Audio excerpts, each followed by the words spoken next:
The European View Podcast. Your place to navigate the insights of our policy journal, brought to you by the Martens Centre. With Sara Pini. Hello, and welcome to the European View Podcast, your new way to navigate through the main issues of our policy journal with valuable insights from the authors themselves.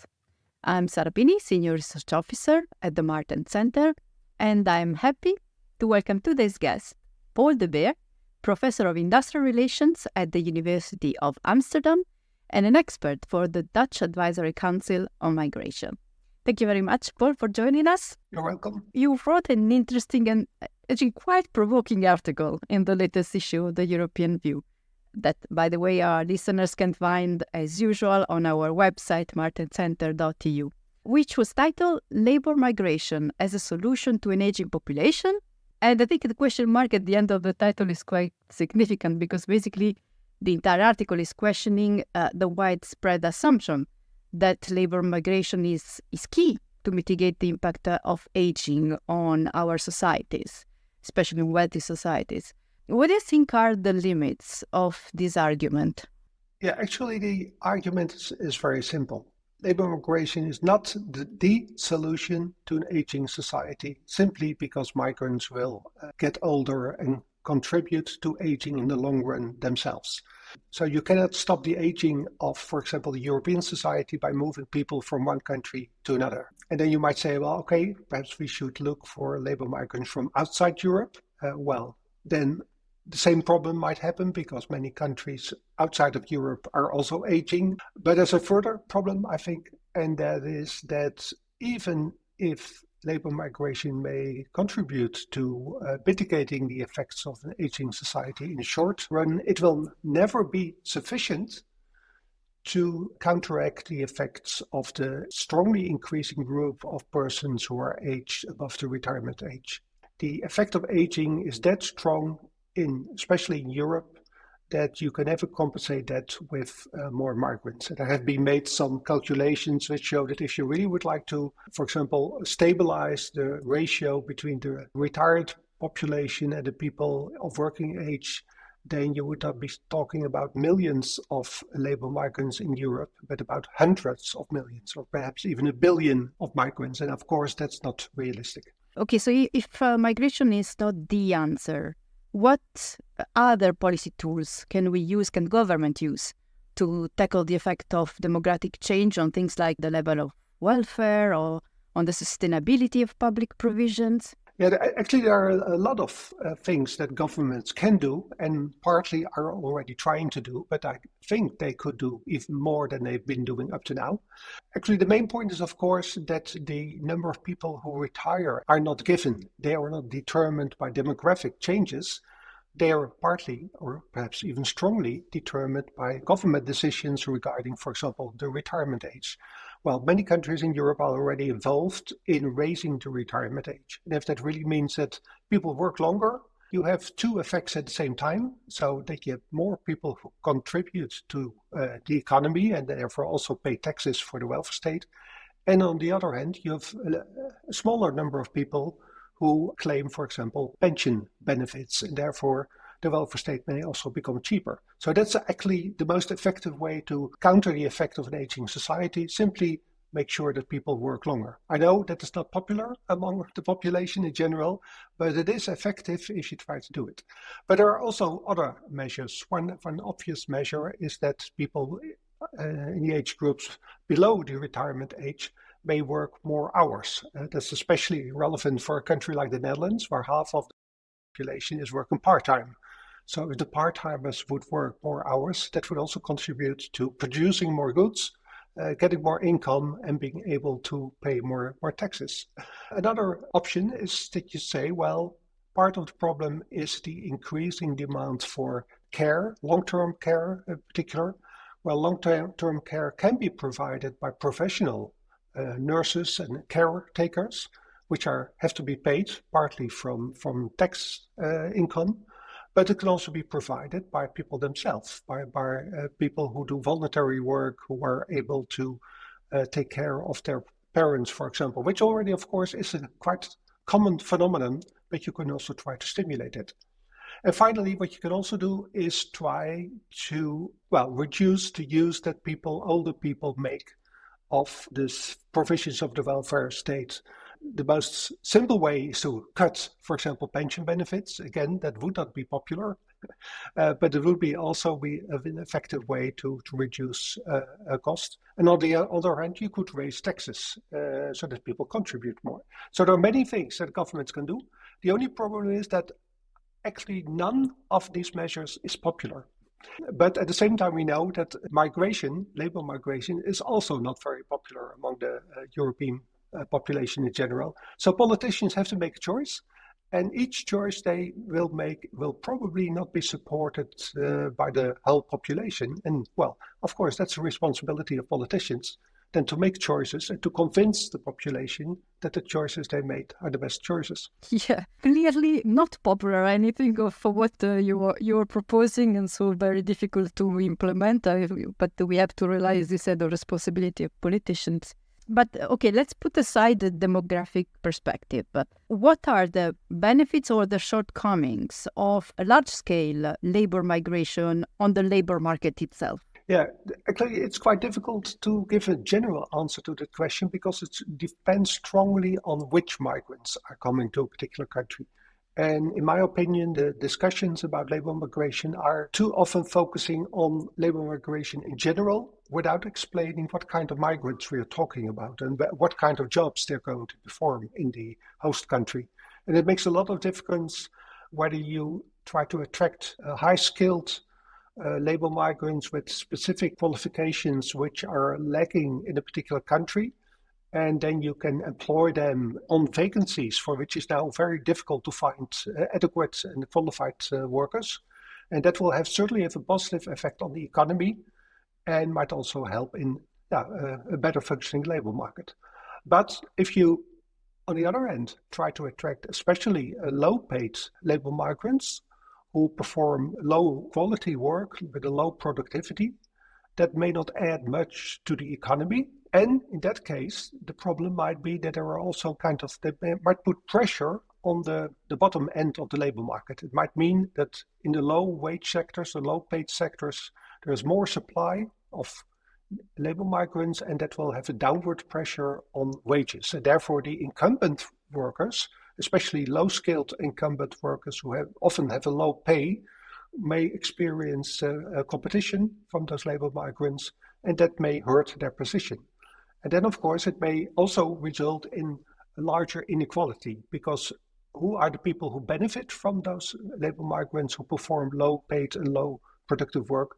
Primarily, the higher income groups who, for example, use the labor of those migrants in cafes and restaurants, in cleaning services, in even dog walking and things like that. So especially the higher income groups will benefit, whereas the lower income groups will probably experience the disadvantages. And not only on the labor market, but they may also experience disadvantages, for example, with respect to housing, because those labor migrants also will need a home.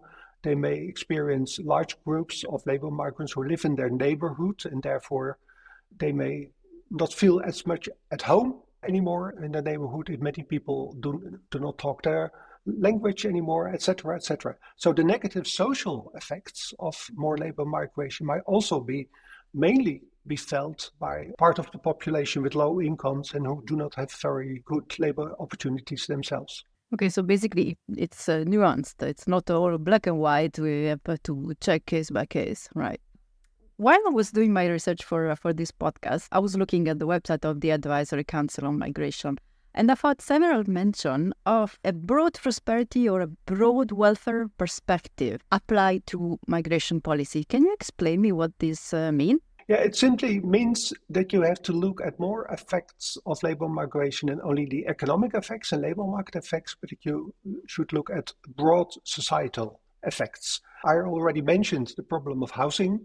So one of the big problems certainly also in the Netherlands currently is that there is already a shortage of good quality housing, and housing is also very expensive for many people. Well, of course, if more migrants come to our country, they will also need a home, and therefore the shortage of good living locations will also be a bigger problem.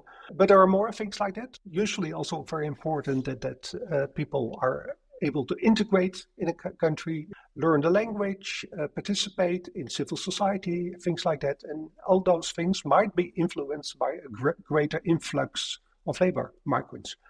Well, we conclude that up till now, in many countries, labor migration is mainly the result of demand by employers, demand by the economy, and that therefore the flows of labor migration within Europe are mainly determined by economic interests. And those are important, of course, but they should not be the only interests that count. And we say you should also take into account the broader social interest of the whole population. And you should also take into account the ecological effects. Because if people move to another country, become more productive, earn more, they may also consume more. And if they consume more, that may also be detrimental for sustainability in the long run. So you should also look at the effects of labor migration on a sustainable development, which can either be positive or negative, because of course it's also imaginable that you attract labor migrants because they are experts in making the economy more sustainable. And then, of course, they can have a very positive contribution to that element, which might not be fully captured by the economic contribution, but it might be a separate contribution to sustainability, which should also be taken into account. Thank you. Very interesting. So now let's speak about the future, because your article is based on a study that had a certain echo, not just in the Netherlands, but also the EU level. I know that was presented also to the European Commission. What would be your recommendation to the next Commission on migration policies? Yeah, but it's of course quite interesting. My paper, the study of our advisory committee, was mainly focused on the effects of labor migration for the Netherlands, for one European country. And you might say for the Netherlands, it doesn't make that much difference whether migrants are EU migrants or third country migrants. But of course, for the EU as a whole, that makes a very big difference. And quite simply said, labor migration from within the EU can of course never be a contribution to the problem of aging of the EU, because the people stay in the same European population. Therefore, that has no impact on aging, only perhaps on the distribution of the aging population among the EU member states. Then, of course, what you quite often hear these days is the idea that Europe should attract more third country migrants from all over the world, especially if they have particular qualifications, skills, which we lack in Europe. Then they could contribute to the European economy and to the problem of aging in Europe. Well, that's an interesting thought. And there are indeed, of course, parts of the world where there are a lot of people who are still young, where aging is not yet a problem. So you might be able to attract young people from countries which still have a very young population. At the same time, we should also realize that there are an increasing number of also non-EU countries which experience aging. For example, well-known example, of course, China, due to its one-child policy for a long time now, it's rapidly aging. So the idea that you could easily, for example, attract people from China is certainly not true, because they have in the long term a bigger aging problem even than Europe. Now the question is, to what extent is it justified as Europe to try to attract people from countries which still have a relatively young population to work in Europe? And that might be a good idea, but I think we should also take into account, and that's also part of our definition of broad welfare or broad prosperity, that you also take into account the interest of the countries of origin. So the countries where the migrants come from should also be able to benefit. And that might partly be realized by the fact that people send money to their home country. Remittances are an important source of income for a lot of low-income countries which have a lot of immigrants, labor immigrants. But you might also be able, for example, as Europe, to make agreements with other countries about, for example, education. If we want to make use of skilled, educated people from low-income countries, then I think it would be very justified if Europe also pays for their education, and perhaps even more, so that part of the educated people can come to Europe and other part may stay in their own country and contribute to the economic development of their country. So I think there might be an important role of Europe to come to such agreements with particular countries which are willing to send people to Europe to contribute to our economy and our society, and at the same time they might benefit themselves from both remittances and for example, investments from Europe in their educational system. So that might be good agreements. And of course, it's better to make those agreements at the EU level than, in my opinion, that separate countries will do that, because you run the risk that different member states in Europe will compete with each other to get the best agreement with one third world country, for example. And of course, you should try to coordinate that. One thing I want to come back when you raise the issue of the impact that a low-skilled labor migration has on the lower level, let's say, of European societies. And this raises the issue of the rise of populist and extremist parties that are using these fears, this conflict for electoral purposes, of course. How can we counter this, the rise of populist and extremist movement by having a better migration policy? How can migration policy contribute to tackle this issue? What we are trying to advise to our Dutch government, that is to take a broad perspective on labor migration and not a purely economic perspective, may also be helpful in other countries. Because one of the big problems is that the people who benefit from labor migration are often different people than the people who experience the disadvantages of labor migrations. So we should make sure that we take into account the interests of the people who do not benefit from labor migration, but do experience some disadvantages and negative effects, and try to compensate them. Because if there is an economic gain from labor migration, then it should basically also be possible to compensate those people who do not benefit from this. I think that should be the general approach, and it means that you should leave a one-sidedly economic approach in which you only find out whether labor migrants contribute to the economy, but you should take a much broader perspective and find out whether labor migrants will contribute to the society at large, and whether not particular groups will experience mainly the disadvantages from it.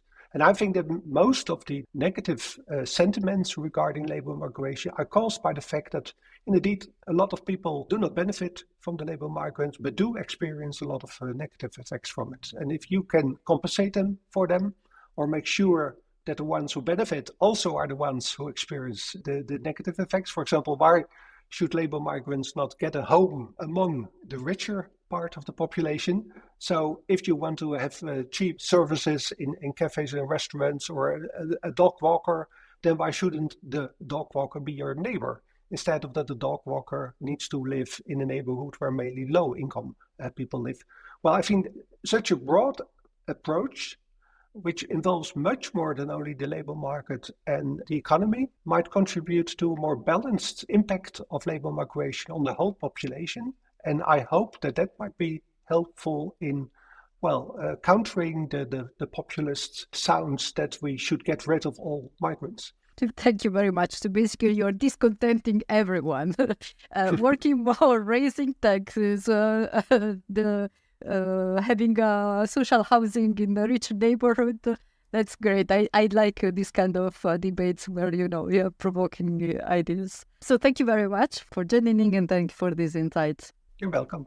And for those listening, make sure to like, comment, and subscribe, and discover all the interesting insights of the European View on mountaincentre.eu and on all our social media channels. Thank you, and stay tuned for more. This was the European View podcast, your place to navigate the insights of our policy journal. Follow the Martens Centre for more.